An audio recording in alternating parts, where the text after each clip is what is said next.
မင်္ဂလာပါဒီနေ့မှာတော့ကျွန်တော်တို့နေ့စဉ်မြင်တွေ့နေရတဲ့အုတ်ခဲတွေဘလို့ဖြစ်ပေါ်လာတယ်လဲဆိုတာကိုပြောပြသွားမှာဖြစ်ပါတယ်။အုတ်ခဲတွေကိုလွန်ခဲ့တဲ့နှစ်ပေါင်းထောင်ချီကတည်းကအဆောက်အုံတွေဆောက်လုပ်ရမှာအသုံးပြုခဲ့ကြပါတယ်။အုတ်ခဲတစ်ခဲဖြစ်ဖို့အတွက်ပထမဆုံးအဆင့်ကတော့အရေးသွေးကောက်မှုနဲ့မြေဈေးကိုတူးဖော်ရယူခြင်းပဲဖြစ်ပါတယ်။တူးဖော်ရရှိလာတဲ့မြေဈေးတွေကိုဆက်တွေနဲ့ကြိတ်ခွဲပြီးအမှုန့်ပြုလုပ်ကအညစ်အကြေးတွေကိုဖယ်ရှားရပါတယ်။ပြီးနောက်မြေဈေးတွေကိုရေနဲ့လိုအပ်တဲ့ပစ္စည်းအချို့ထပ်မံထည့်သွင်းပြီးတမအောင်ရောမှုရပါတယ်။ရရှိလာတဲ့မြေဈေးနှစ်တွေကိုပုံစံခွက်တွေထဲထည့်ပြီးအုတ်ခဲပုံစံရအောင်ပြုလုပ်ပါတယ်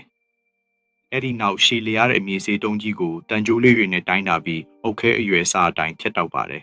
။ချက်တောက်ပြီးသားအုတ်ခဲတွေကိုမီးမဖုတ်ခင်အရင်ဆုံး6တွေ့အောင်လုပ်ဖို့လိုအပ်ပါတယ်။အုတ်ခဲတွေကိုအချောက်ခံခန်းထဲမှာ2ရက်ကနေ3ရက်ထိထားရှိပြီးအဆိုဓာတ်ကိုဖယ်ရှားရပါတယ်။အုတ်ခဲတွေ6တွေ့သွားပြီဆိုရင်တော့မီးဖုတ်ဖို့အတွက်ကင်ဖိုကြီးတွေထဲကိုစနစ်တကျစီထည့်ရပါတယ်။အုတ်ခဲတွေကိုအပူချိန်ဒီဂရီ2000နီးပါးအထိရှိတဲ့မီးနဲ့ဖုတ်ရတာဖြစ်ပါတယ်။ဒီအပူချိန်ကြောင့်မြေဈေးဟာမာကျောတဲ့ကြောက်သားလိုအုတ်ခဲအဖြစ်ပြောင်းလဲသွားပါတယ်။မီးဖုတ်ပြီးသားအုတ်ခဲတွေကိုတော့အရေးသွေးမပျက်စီးစေဖို့အတွက်ဖြည်းဖြည်းချင်းပြန်လည်အေးခံရပါတယ်။အုတ်ခဲတွေအေးသွားပြီဆိုရင်တော့အရွယ်အစားနဲ့မာကျောမှုမှန်မှန်ကိုတေချာစစ်ဆေးပါတယ်။နောက်ဆုံးမှာတော့အုတ်ခဲတွေကိုအစုလိုက်စီပြီးစောက်လုပ်ရေးလုပ်ငန်းခွင်တွေစီပို့ဆောင်ဖို့အဆင်သင့်ဖြစ်ပါပြီ။အခုဆိုရင်တော့ကျွန်တော်တို့သုံးနေတဲ့အုတ်ခဲတွေဘလို့ခက်ခက်လုပ်ယူရတယ်ဆိုတာသိသွားကြပြီလို့မျှော်လင့်ပါတယ်ကျေးဇူးတင်ပါတယ်။